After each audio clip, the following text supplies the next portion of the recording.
That's the thing too. Like she did her own piercing. Yeah, she was talking about, yes. She was talking about it. She was like, oh, my sister like held my lip up and like, I just did it. And like, it's such a thin piece of skin. You don't really feel it. I'm like the effortlessness. Oh my God. We could have lost our gold medalist to sepsis. That's crazy. That's what people in their 30s say. You know what I mean? Right. You don't say that in your 20s. They don't know what sepsis is. Right.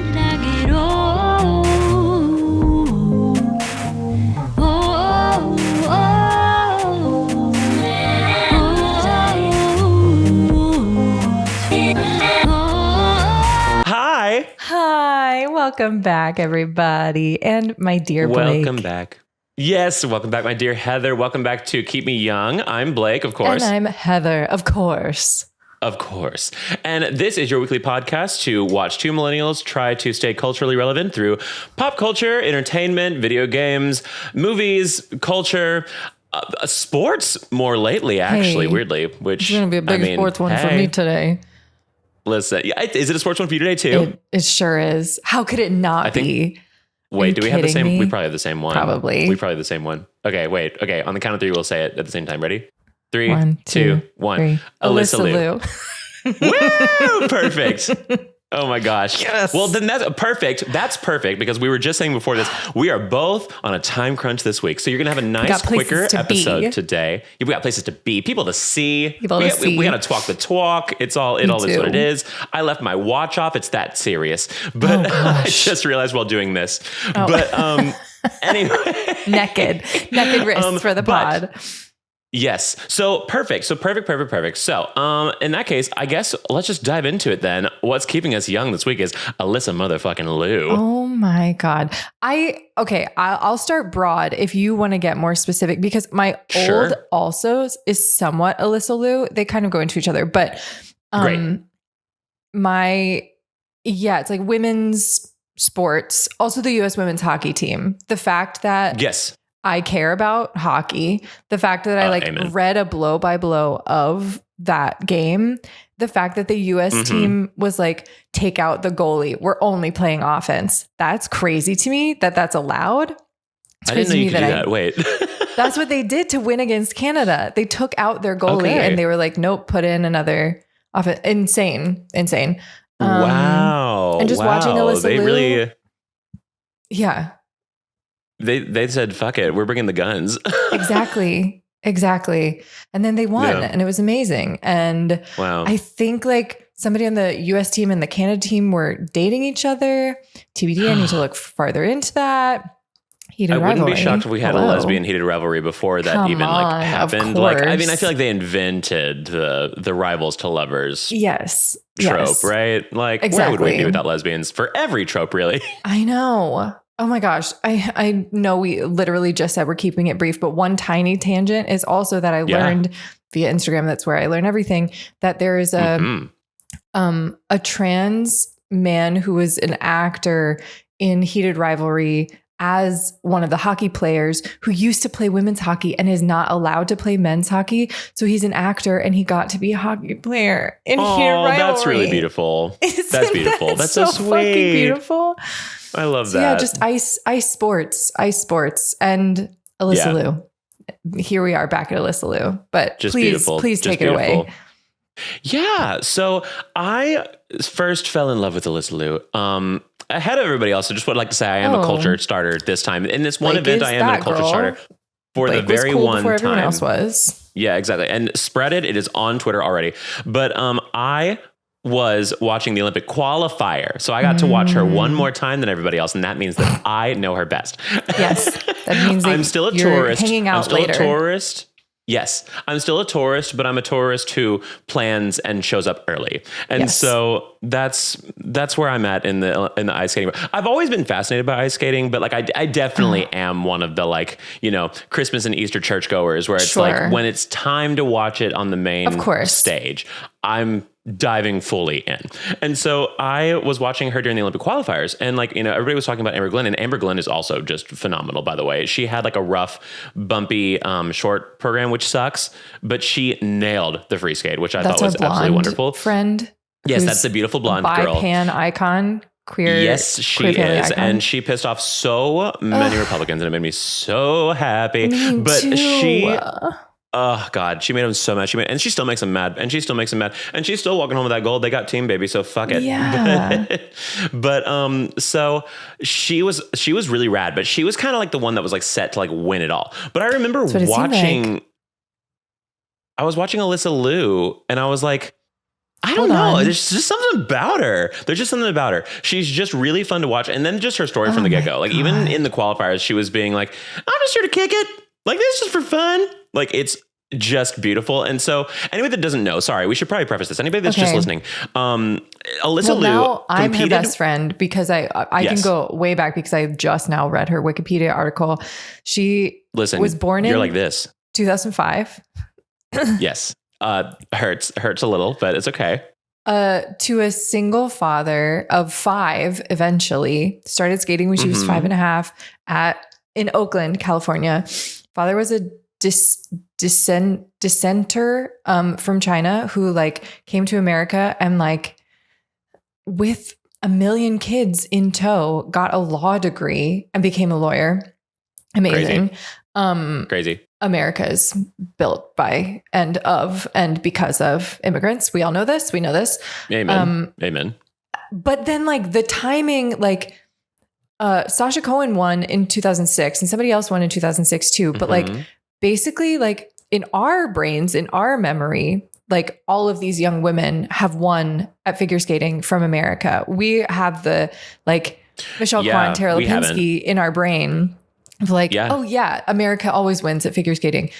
In Alysa Liu's whole life of like being a lucid person, like when she was 1, that's when the last American figure skater won anything. So like to not even have the like touchstone in your own lifetime, she's still won. I think that's really incredible. We've been going through a huge wave of Japanese skaters just being phenomenal, which is fair. I mean, which is absolutely fair. Cause I mean like, oh my God, Yuzuru Hanyu, I could watch forever. Like I'm watching some of this stuff right like now and stuff. It's like we've just had phenomenal, like they've had phenomenal skaters for so long.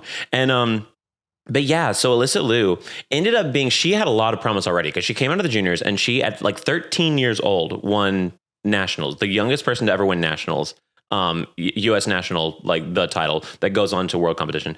And then I think won again in like 14 years old. And then she did the Olympics at 16, came in like 7th, I believe. And then right after that, she retired and she was like, I'm out.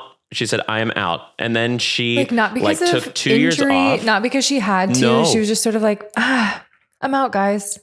What? Mental disdain, just mental disdain. And I get it. Like this is a sport. See, that's the kind of what makes this all important is that people have to know that like, that don't know. I mean, I feel like everybody knows, but like, it's nice to put it out there for the narrative, but they are in a world where ice skating kind of breeds on like this Russian culture of ice skating where like you skate ballet. Your best when you are miserable and hungry. Yeah. And that's kind of what Russia lives on. Like these people are twigs. Like people are like, and then people are being like, oh, you can't be an Olympian like with an eating disorder. They blah, blah, blah. And people are like, I got some bad news for you. Most of them do. Oh, and so like, it's like, and just that you're like constantly in pain and suffering and like, the like tradition of Russian ballet too, where like it has to look graceful. And in order for it to look graceful, you are probably in the most pain and it like has to hurt.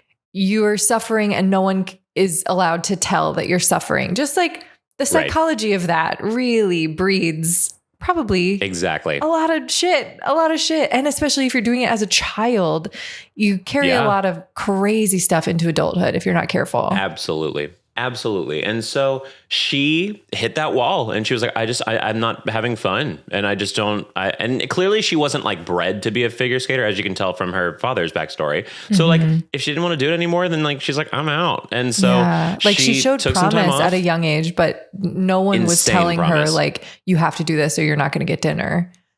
Exactly. I assume. Exactly. But, and I think I've heard reports that her dad's not like the nicest or something like that. I get that is pure conjecture. I think that was like a tweet I saw passing. That might not be true. I heard that he could be a little bit not great sometimes, but overall I think supportive. So like, I don't know. Parents it's their first time too, but like he's simply just a boy. I think, it's simply just a boy. And so, And so with that, so she retired. She took a couple years off. I saw an interview the other day where she was like, I was like skiing, and I remember that like I saw that too. It was like this kind of like, I have to fully lock in. I'm in pain, but then I'm getting this like high of like pushing through and blah blah blah sort of thing. And then she was like, oh right, now I just need to translate ice. that. Hold on. Yeah, she's like, if I can translate that into my skating, maybe I could come back. And so she calls her manager or her coach, and he's like trainer, giving her every reason trainer, not to. Like she's whatever. A horsey.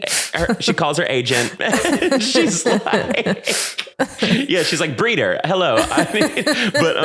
Jockey. But so she goes back and she's like, I want to go back to the island. And they're like, I don't think you should go back to the island. And she's like, I will. And so she does. And she almost immediately, within like less than a year of getting back on the ice, wins fucking worlds. And then she goes on to qualify for the Olympics. And so Olympic qualifiers when I saw her, and she does a song to Love. So I'm already like, oh my God. Okay. So I'm obsessed with this diva. I'm obsessed with everything this diva represents. Absolutely. And so she's got this beautiful raccoon hair. She dyes the root of it every December. That's like her thing. And then she lets it grow out. And then that's another year. So each one's a passing year. She's like a tree. It's so beautiful. But she, so she comes back and she qualifies for the Olympics, and people are like, she's consistent. She's pretty. One of the biggest things I saw from every time I get interested in something, the Twitter shows up. Like it just shows up. I like one tweet. They're like, let's see if he likes figure skating. And I like it. And like, he does. And so now I'm getting fed all the figure skating stuff. It's amazing how it always comes to me when I need it most. Exactly. It found me at a very figure skating time in my life. God. And so my Twitter feed is showing me people who talk about this all the time. And apparently Alyssa's really, really cool thing is her spins, which I fully agree. They're gorgeous. Apparently for her spins in a row. Oh, I mean, like just the spinning one foot on the ice, like her like twirls sort of thing. Okay. Like what makes, and also that we'll get into that, but her spins on the ice, what makes them really strong apparently is that a lot of people like their foot like wanders, like they slowly gradually move to the right or the left. She almost always stays dead center. Like it is not wary at all. Like her spins are gorgeous. Strong oh my God. ankles. And I'm always like, oh my God. And she's got like, she has strong ankles. She's full figured legs. She's got like strong actual human who eats legs, to see like and it lets her muscled figure skater. Holy shit. Exactly. And she's not big. She's just like very normal leg looking. Yeah. And like I think that's for like, you know, people who are used to the Russian style of ice skating, they're like, oh my God, she eats. Ew. And now because she eats, she has more stamina. She's more consistent. Her mentality is better because she's not deprived of nutrients. And so she's doing fucking great. And so she's like killing it. Yeah. And so like she's more consistent than anybody. I never saw her fall a single time from Olympic qualifiers to team event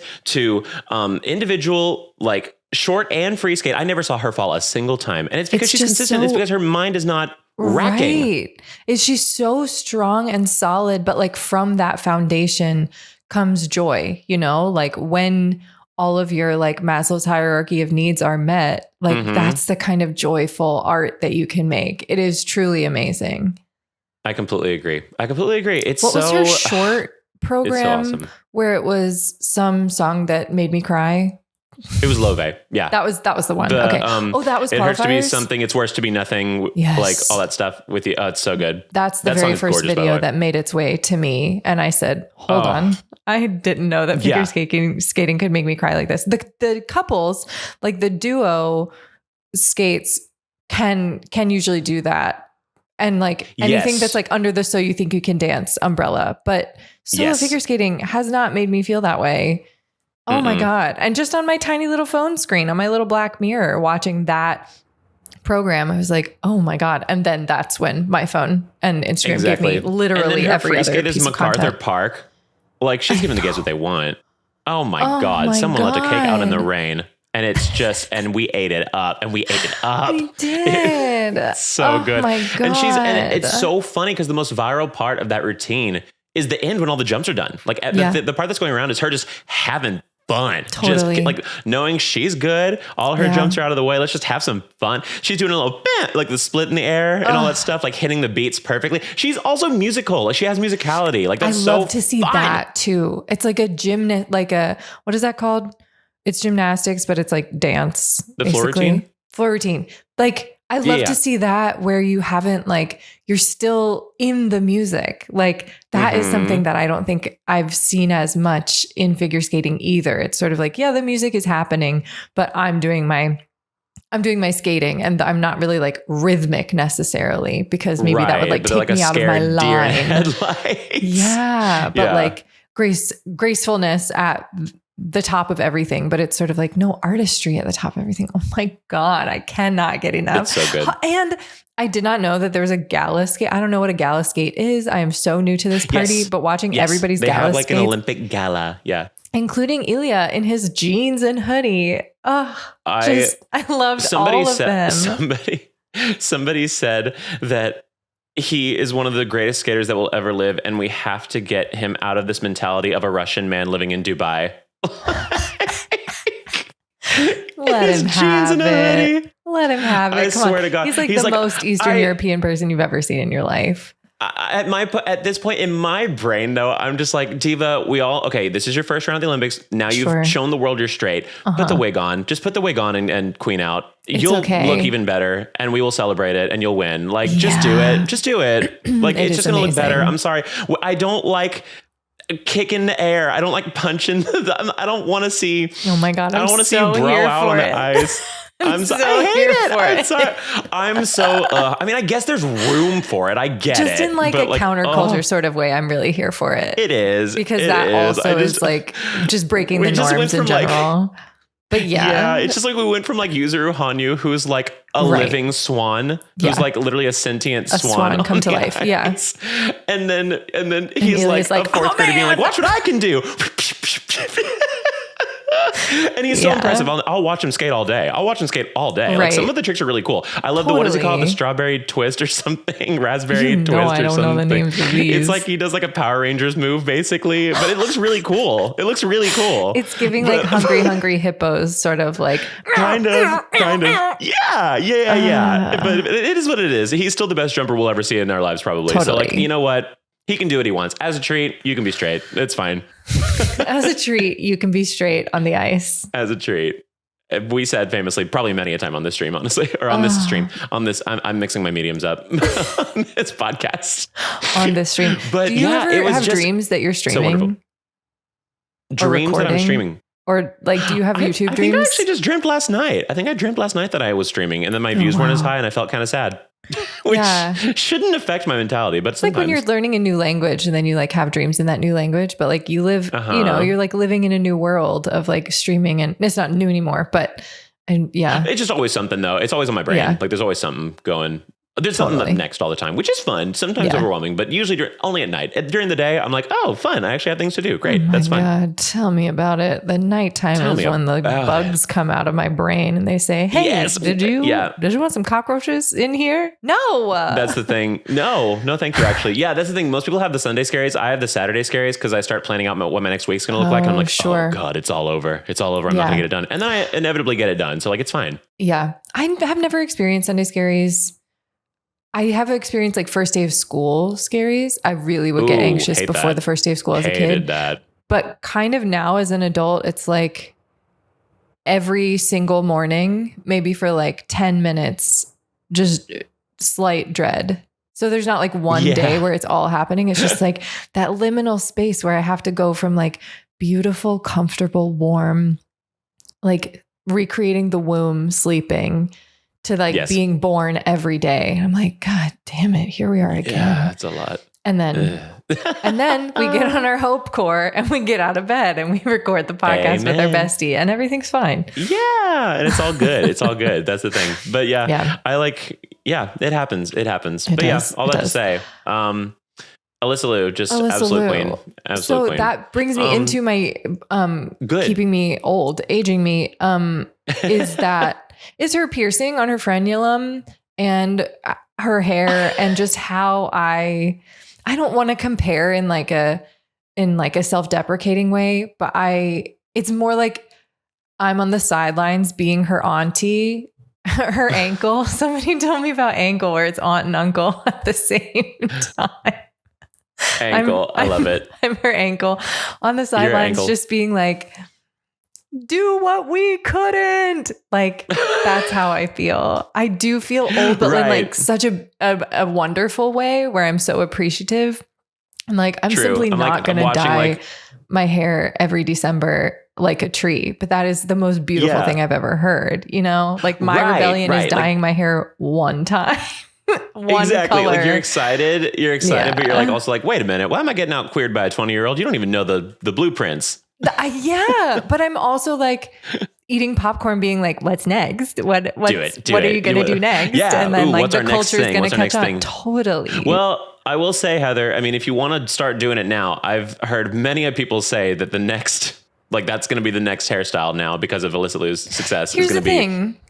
I will say, not to completely self-deprecate myself out of existence, I wrote a show for like dancers and instrumentalists and singers and electronics that was performed with a dancer who did that, have hair like that.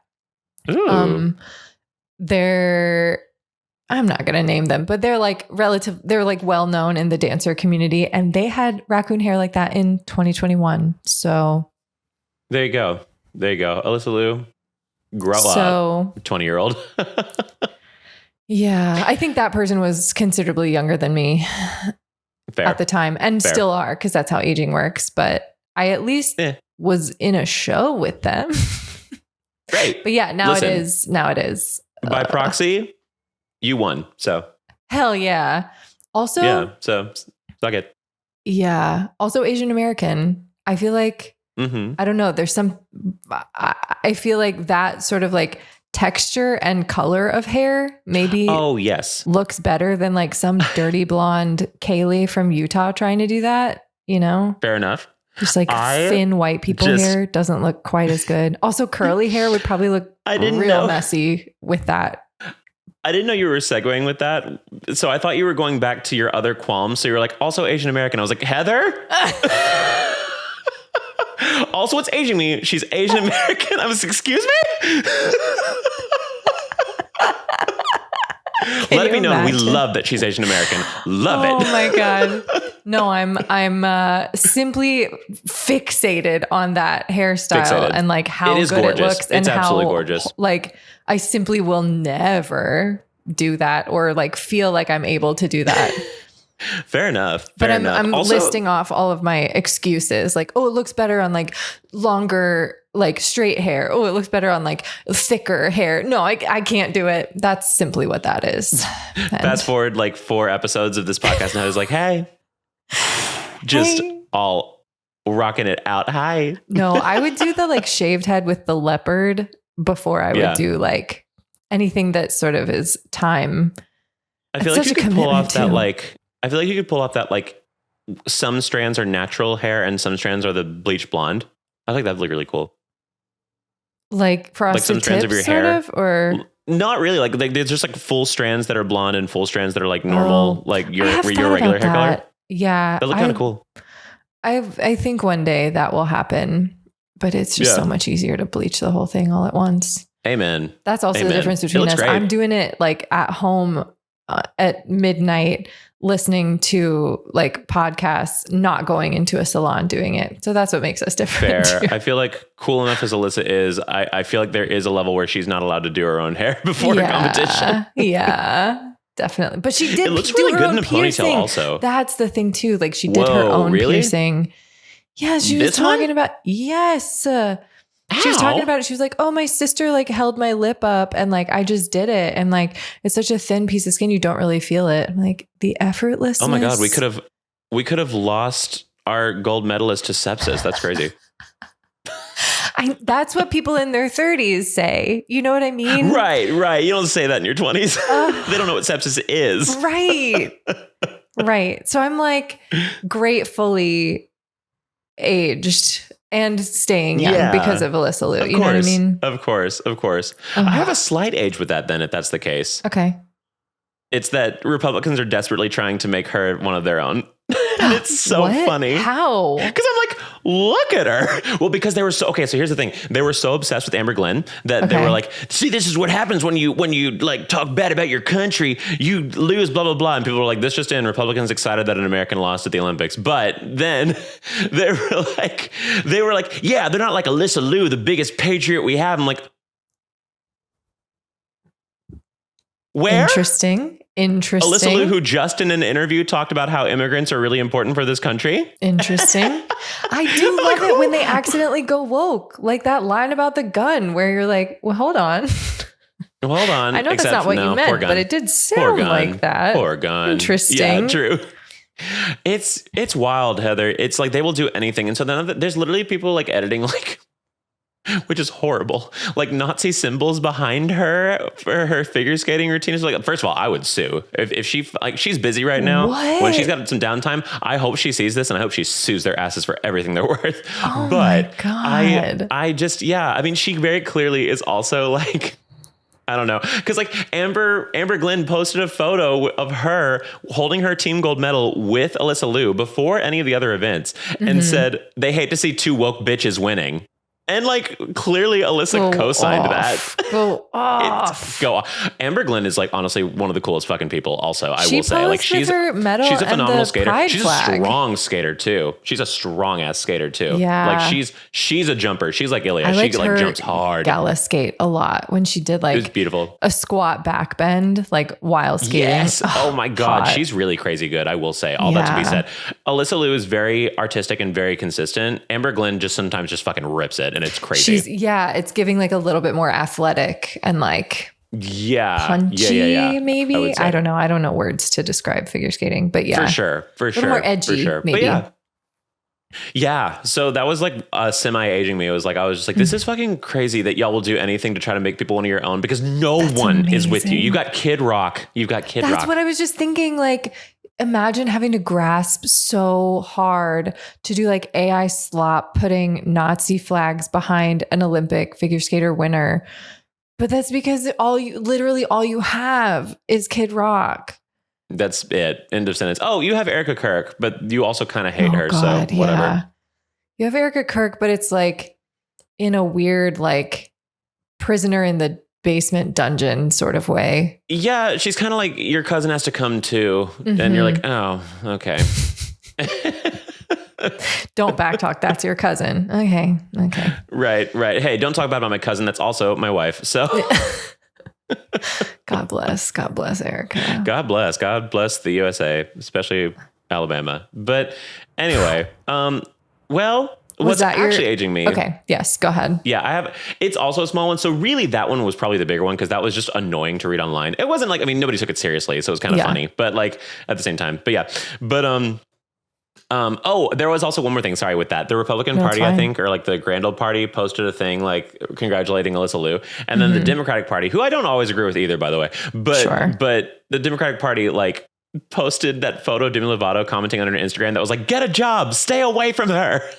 And it like ratioed the hell out of the Republican one. It was really funny.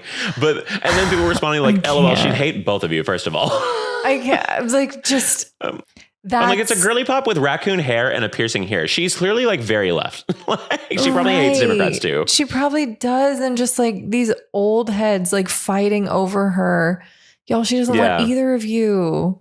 No. Fighting over the political ideology of a girl who definitely is too busy practicing figure skating to really know anything about either of y'all. But at the same time, if you talked to her, you would know, oh, I know how she's voting. Never mind. We're good. Right? Yeah. Oh, it's so creepy. It's crazy. It's so creepy. It's crazy. Like weird ownership. Yeah. It's all weird. It's like people who have never seen her ever are now like parasocially trying to decide her political ideology. I mean, and to be fair, it's fucking obvious, but at the same time, like, why are we trying to do this? Like, I don't know. It's weird. Anyway. It is. And she already co-signed 2 woke bitches. So we're good. We know. That's her political party, woke bitch. Well, I wish that was a party. Oh my God, I would join woke bitch. Woke bitch. Woke bitch. Put the pronouns back in the email footer. Gun to your head. But Yeah, but other things keep me young, not as political, just annoying. Is so I picked up on streaming lately a little bit more. I've been doing it a little bit more frequently. I kind of go in waves. I go in and out of like doing it a lot. But the 3.5 seconds that I spent on your stream felt like what I imagine meth feels like. It's a lot going on. It's a lot going on. So much going on. But then like literally like people I've never met just being like, hi, Heather. Hi, Heather. Hi. Like, I was like, oh, this is a drug, y'all. That's so fun. It is fun. It is really fun. They're really sweet and they're really nice. Yeah. Mostly. Oh. And so and so you just, as you just said, without me even feeding you a line, you said like, it's so much to take in. You've got chat going on the side. You've got your game over here. You've got all the stuff you have to control over here on OBS, which is what you use to like set up the whole system exactly to go between the scenes and all this stuff like that. You've got your stats of like how the stream is doing, if it's still up, all this other stuff. You've got a lot going on. And with that, and I've also got Luis in my ear talking to me back and forth as I do this kind of stuff. Right. And so, because Luis is my co-host for this. And so with all of this, sometimes people who are, and these are for people who are meant to stream, which is of course, yappers to a terminal degree. Sure. Those people tend to have ADHD. And with that comes the sometimes lack of ability to really, really lock in on one thing that's going on when a bunch of things are going on. Sure. And that thing being the game sometimes, not all the time, but sometimes.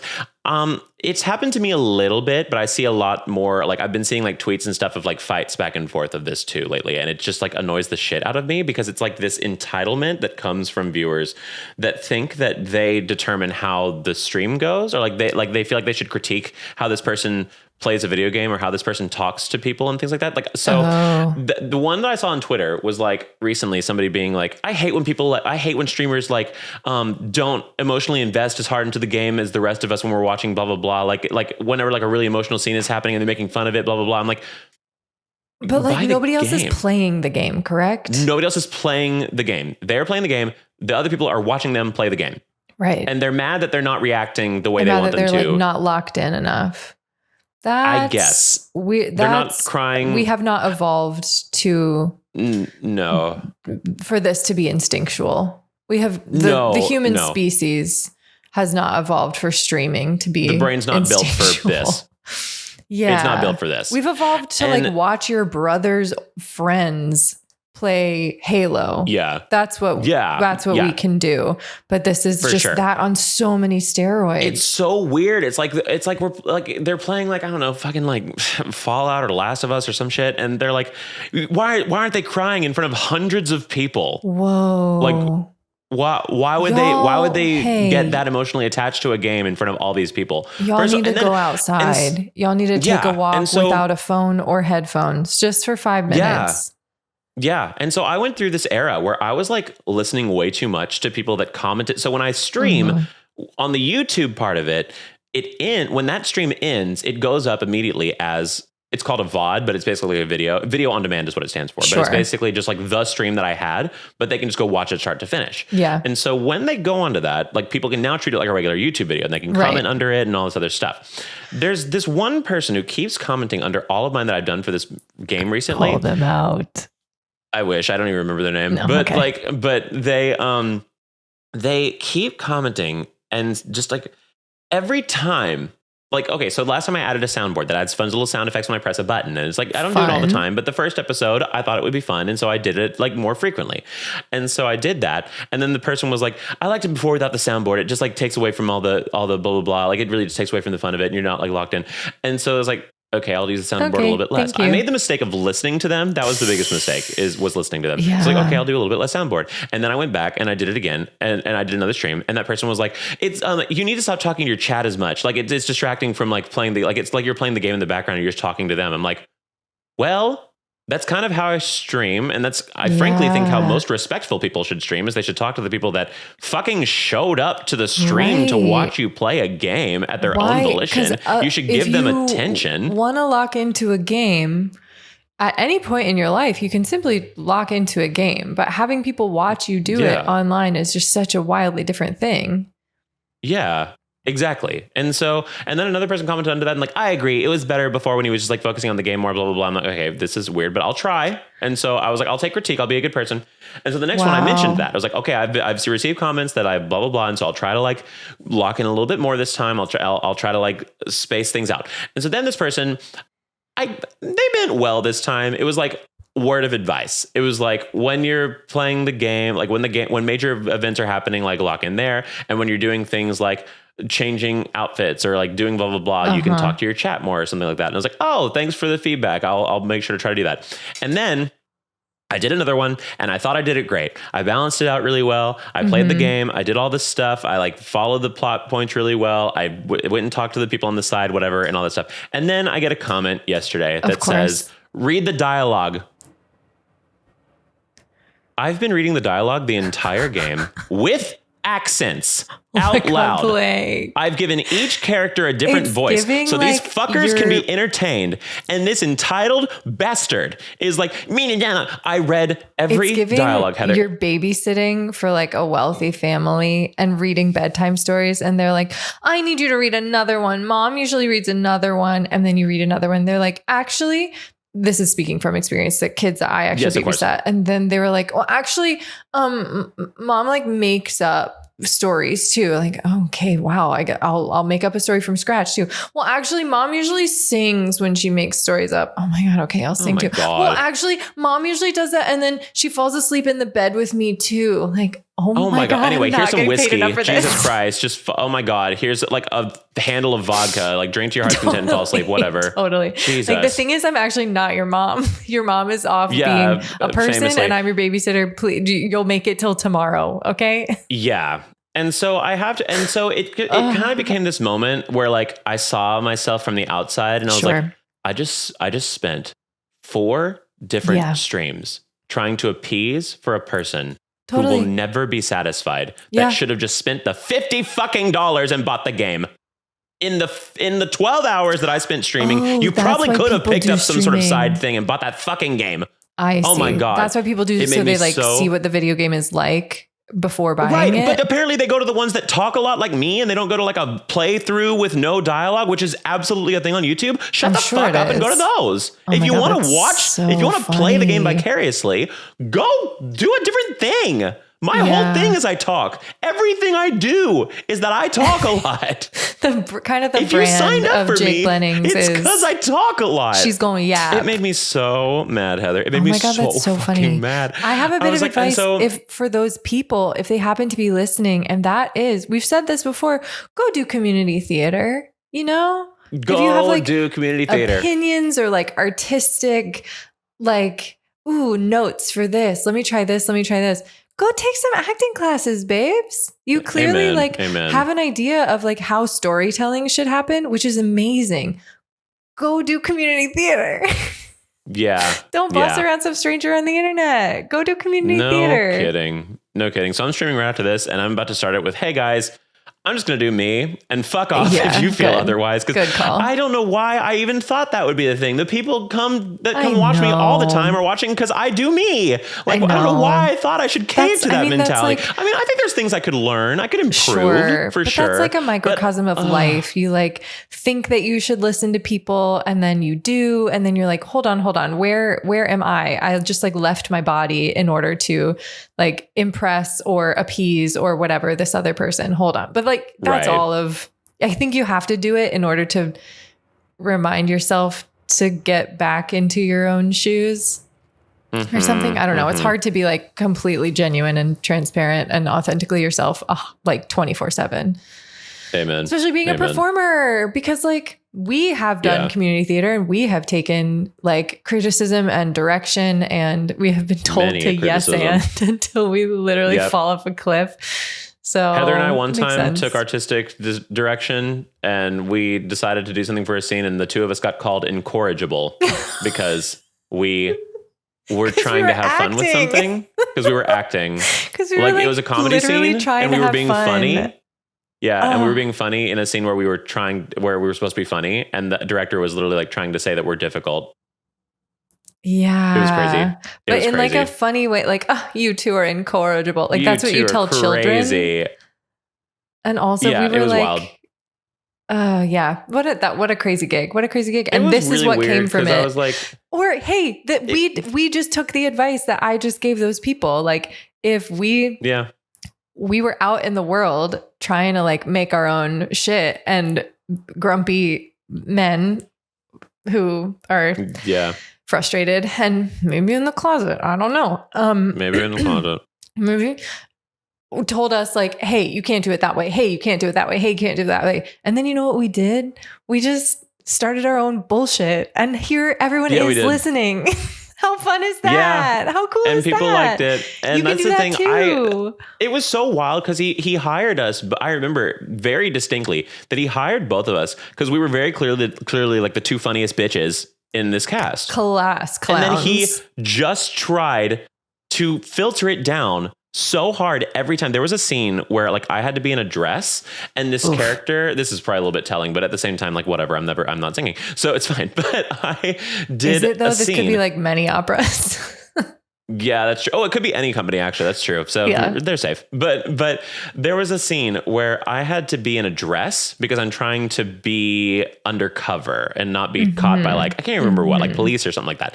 But so I decided, like, because this character is pretty obviously gay. The character is written to be very obviously gay.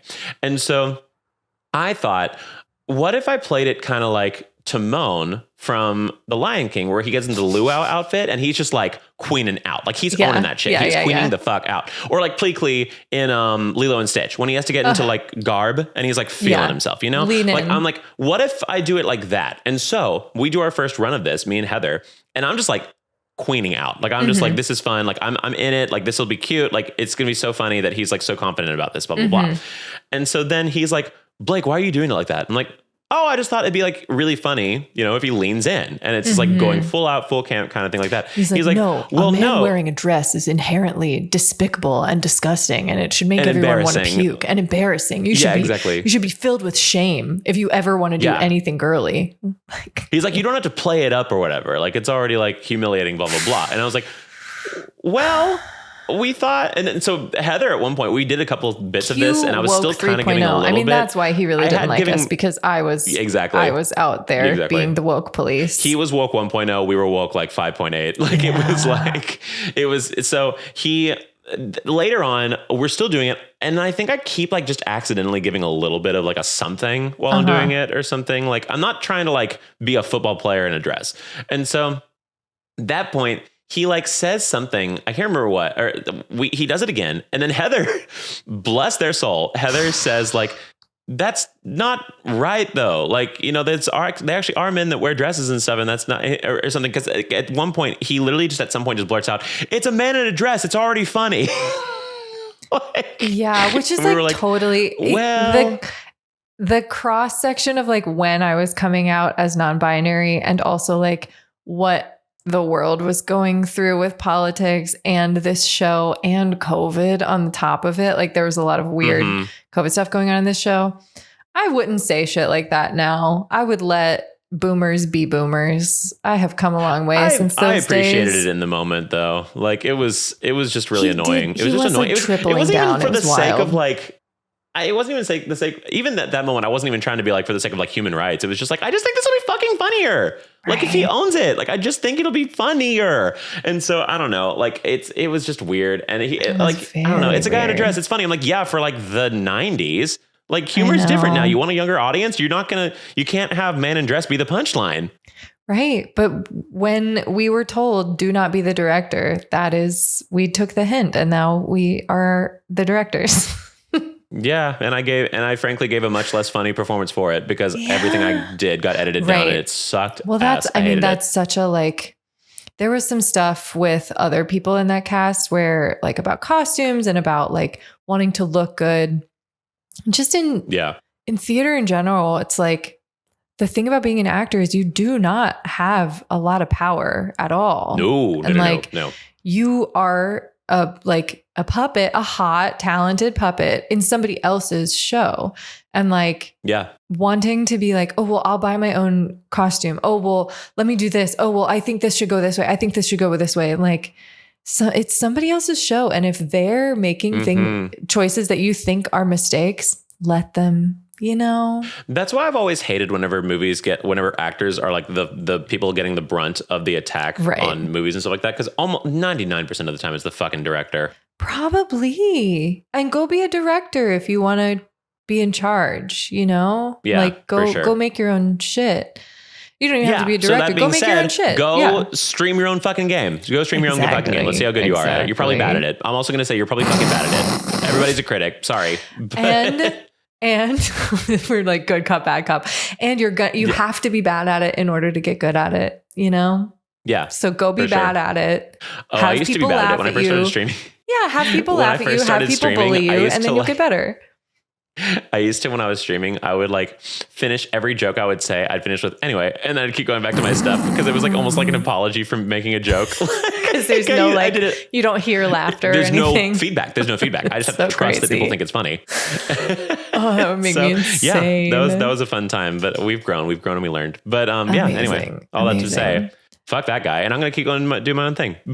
I'm sure they meant well, but also fuck off. I'm sorry. Yeah. Yeah. Anyway, I thought of another keeping me young that is so old, but I have to mention it because you mentioned it before, and now I'm finally on the train. Okay. And that is K-pop Glee. Demon Hunters. Oh, a happy second. A happy second place. Hell yeah. Blake, it's so good. Wept. It's so good. I wept. It's wonderful. I watched it with our friend. And also the most obvious gay allegory I've ever seen in my life. And I can't believe it's like the #1 movie ever. The demons are a metaphor for shame. I just kept saying that over and over again. The demons are a metaphor for shame. And like, it's exactly so fucking good. And like, yeah, it's wonderful. I'm sexually attracted to digital images. Mm-hmm. All of them. The boy group, the tall girl pink hair group. one. Oh my God. With the pink hair. Oh, Lord have mercy. Gorgeous. I just saw Twice last night in concert. And that's the people that sang the music in the background. That's like when they're at the apartment when they're in the apartment and they're like, get you on my radar soon. You're never gonna. That's Twice. I saw them last night and they were phenomenal. Where did you see them? Oh my God. And then at the credits, when they sing Takedown again, the cover for Takedown at the credits, and it's like showing them singing it, and they're just like the most normal looking women you've ever seen. That's them. Like, Oh man, but when you see that, oh my God, I could go on about this, but man, they're just. I've been listening to them since like pandemic, and they're just like they make me so happy. Jihyo is like the best, maybe one of the best living performers we have. But it's just so good. Anyway, I also decided that we're gonna sing those at your birthday karaoke too. Period. Absolutely. I'll learn them. We'll find somebody to do Golden because I don't know who. I could get me like 2 gin and tonics in. I think I could have the confidence to do Golden. I don't know if it'd be good, but I'd have the confidence for it at least. Hell yeah. Perfect. Oh my God. Oh my gosh. Yeah. Man. Anyway. Well, that's beautiful. Thank you. I'm so happy for that journey for you. Me too. Thank you. Yeah. Well, with that, shall we head on over to Yes. Depression Meal Mondays. Thank you. Period. Thank you. What did you have? I'm trying to think what I had this week that's been sad. It's been a lot of the same, which is I guess sad. Mine is sort of a trend in my travels. Like I'm doing a mix of like I'm in this like co-living sort of Airbnb space right now. I'm going to go into like dog sitting later this week. I just did an audition where I stayed at a hotel, but whenever I'm at a hotel and there's breakfast, I make that breakfast last way too long. Like I'll get 2 plates and 2 bowls and bring it all up into the room. And that is a little bit depression meal to me. Like it starts fancy. It starts at like, oh my God, free breakfast. Who am I, the queen? And then when you're having like stale, like room temp chicken sausage at 4 p.m. that day, it really like diminishing returns as the day goes on. And then you have like 3 little like piles of potatoes and like a hard boiled egg by the end of the day. And you're like, all right, this is dinner. Okay, we're going to make like another thing of yogurt for dinner. That's beautiful. Health is a lifestyle. Health. Totally. Just breakfast 3 times a day. But I got groceries before we recorded today. So I'm back on normal people food. Thank goodness. Good. What about you? Good. I think I just had like a bag of like Utz cheese popcorn for like a meal one time. It was really nice. Or it was like puff things. Like they're not like popcorn because they don't have the kernel or anything, but it's like they're like, but they're amazing. But they're amazing. Like I love them so very much because they're kind of like I guess a little. I mean, I guess the closest consistency and stuff is like Cheetos, but like the puffy Cheetos. But it doesn't like get locked in your teeth as much. That's amazing. It's probably for microplastic reasons, they've done that. But I love it. Yeah. Yeah. Fine. I'll take it. I'll take it. I'll take a microplastic or two. It's fine. I really don't care. It really does turn into like, I'll do it. Like some sort of paste. Cheetos. Mug. It's like, it's specifically awful. The puffy ones.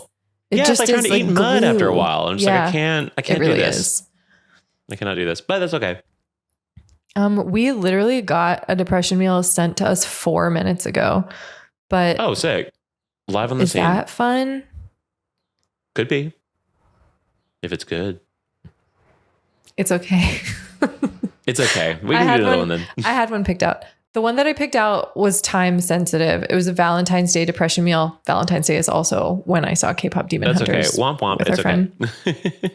Hello, I'm a big fan of your pod. Oh, this is from Miles. Hi, Miles. Thanks for writing. Hi, Miles. I'm a big fan of your podcasts, plural. Maybe that's nice. Looking into the future when we each have many podcasts. We're barely able to sustain one. Look at us here rushing through. Right. But we're doing it. But we're doing it. Nevertheless, we're committed. We are friends. Nevertheless, we are friends. So it doesn't matter. Our heart is so in it. And time is just difficult for two neuro divergent people. Time management is not. But listen, it's time fine. management is not what built our friendship. Creativity is what built our friendship. We make this podcast with pure of heart, and I think that reads. Yeah, exactly. Yeah. Okay. I had been working a long part-time 4-hour half a shift on Valentine's Day. That's a lot of words. Great. This person was at work. Miles was at work. At work on Valentine's Day, the day where you're supposed to be spending with the people you love. When I got to the break room to get something to eat, I was so tired and mentally checked out that I just decided it wasn't worth it to go out and get something from a fast food place. So I just decided to make a meal out of the snacks in the break room. I ended up eating 2 bags of microwave popcorn and 3 sugar cookies. That was certainly one of the most depressing meals of my life. And I hope that you both had a better Valentine's Day than me. Sincerely, Miles. 3 sugar cookies is a pretty good meal for Valentine's Day, I think. I'm not mad about that. I'm not mad about that. Some of these, I'm like, I'm happy for you, Miles. I had the worst depression meal. I had a beautiful cake. I'm like, okay. I genuinely am happy for you, Miles. This means that you have like healthy eating habits. If that is like one of the worst. In high school, I worked at this theater where we would like I would like go from school to like the shop where we'd be like building sets straight into a rehearsal for whatever show we were working on. And I specifically remember all that was in the shop where like teenagers every single day routinely would come there and volunteer their time for this apprenticeship. They never had it stocked with snacks or anything. The only thing that was in there was pretzel sticks and icing, like old Duncan Hines. That's all I ate for snacks after school. And also like pizza out of a trash can. Like those are things that I ate as a teenager because the adults that's where pizza, who like ran this theater were like, they'll be fine. No, they're fine. No, I mean, they're committed to the craft. So in a sense. Exactly. It starts early. They start you early. But like, that being said, I'm thrilled. Everything?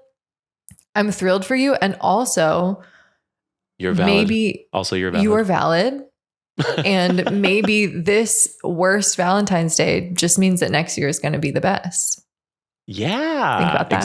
Exactly. Maybe you'll get 4 sugar cookies. You never know. Okay. You never know, kid. But yeah, no, that's wonderful. I mean, it's not wonderful, but it's not, it could be worse. Yeah, sorry for gaslighting you. Both of us are in such agreement. We're like, that's not doctors. That bad. It's like, yeah, I've actually diagnosed your issue. You're faking it. That'll be $200, please. Sorry. It does suck. No, I get it. Anyway. If you wanted a hearty meal, I wish you a hearty meal for the next Valentine's Day. I wish you like a hearty Panera bread bowl. And no shift and a day off. Yeah, that too, for sure. Because I forget. It was like the weekend Valentine's Day this year or something too. That's a little depressing. Yeah, so lame. Okay, the Q&A is kind of fun. It's from Q&A with Queer and Gay. Let's go. Oh, Q&A with Queer. Okay, exactly. This is from Chaz, she, her. Hello, divas. This is a short and light one. I'm asking this because this would you rather question has been plaguing my mind for weeks. Love a would you rather. Love it. Here it is. Would you rather find 1,500 cockroaches or a person living in your attic or in your walls or something? Like whatever type of home you have in your attic. You find something living in your walls. Do you prefer it to be a living person or 1,500 cockroaches? Yeah. Person. Really? Maybe. I mean, if they're not going to be like, if I'm finding them, okay, wait, are they dead? That's a good question. I would say dead, living. Person. Living. 100% dead. 100% dead. Living is a hard maybe, just because cockroaches I hate cockroaches. It's a lot easier to get rid of one person than it is to get rid of 1,500 cockroaches. I actually agree. If they're not going to like attack me when I find them is the only thing. That's the thing. You don't know. How long have they been there? Am I going to be prepared or not? Also, one person I guess a cockroach is not going to... I guess a cockroach is not going to kill me, so I guess I should probably say cockroach, but oh my God, I think I probably would rather die than see 1,500 cockroaches. So... I know. Here's another sad tale from my like extracurricular activities that were supposed to be fun in high school, but they were actually just work. Nice. I went on mission trips because that's what you do when you grow up in South Carolina. And we were like essentially like construction crews. It wasn't like going and placing hands on people. It was like, go like build something, go like re-roof a house, go like rehab a trailer. And this was rehabbing a trailer, like completely gut it, like rebuild the walls, rebuild the like ramp and everything. And it was completely infested with roaches. I mean, you like tapped on the wall and heard the roaches like, oh my God. And we spent an entire week like fumigating, cleaning, and there were still roaches by the end of the week. Yeah. So I think... Yeah, burn the house down. Burn it all down. Burn it down. Tell the person who's living in the attic, hey, I'm going to burn the house down. If they want to come out, they'll come out. Maybe person then. I mean, if they haven't killed me yet, maybe that's not their goal, so... Totally. Yeah. Maybe they're just shy.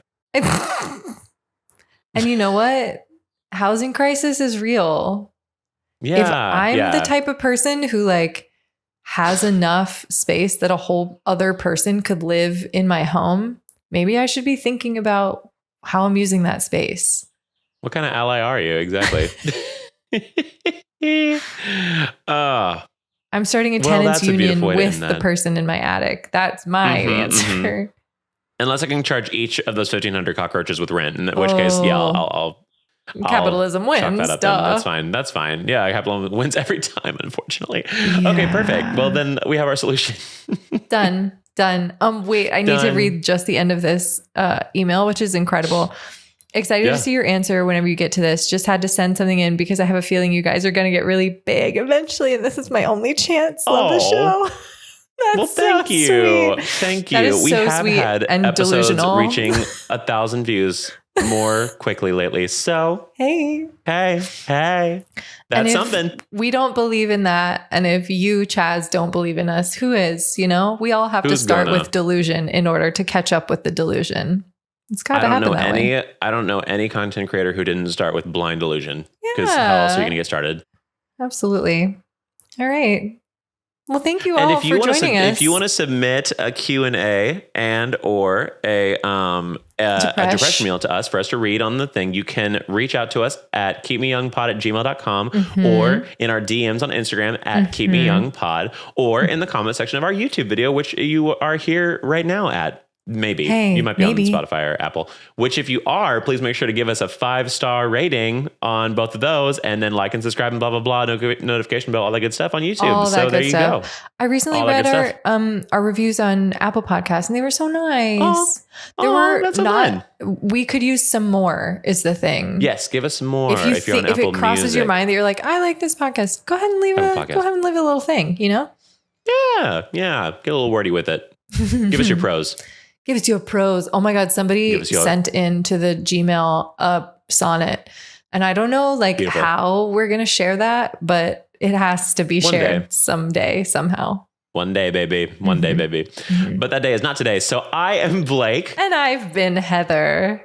And this was Keep Me Young. Please make sure to come back next week when we talk about We talk about, we'll see. Maybe more movies from 7 months ago that I only just now watched. Exactly. Olympics is done, so we're out of the easy ones. So find out what we talk about now. Yeah. But with that, we leave you with this well-known proverb of yore, which is talking on your devices can only happen on weekends. It can only happen on weekends. That's Get how you off stay your productive. Devices during the week, okay? Get off. It's Sunday. Clock in. We're recording this on a Sunday. Clock in at the factory, all right? Exactly. All right. Lock in. You're at the lock-in factory to lock in, baby. Okay, love you so much. Bye. Love you. Bye.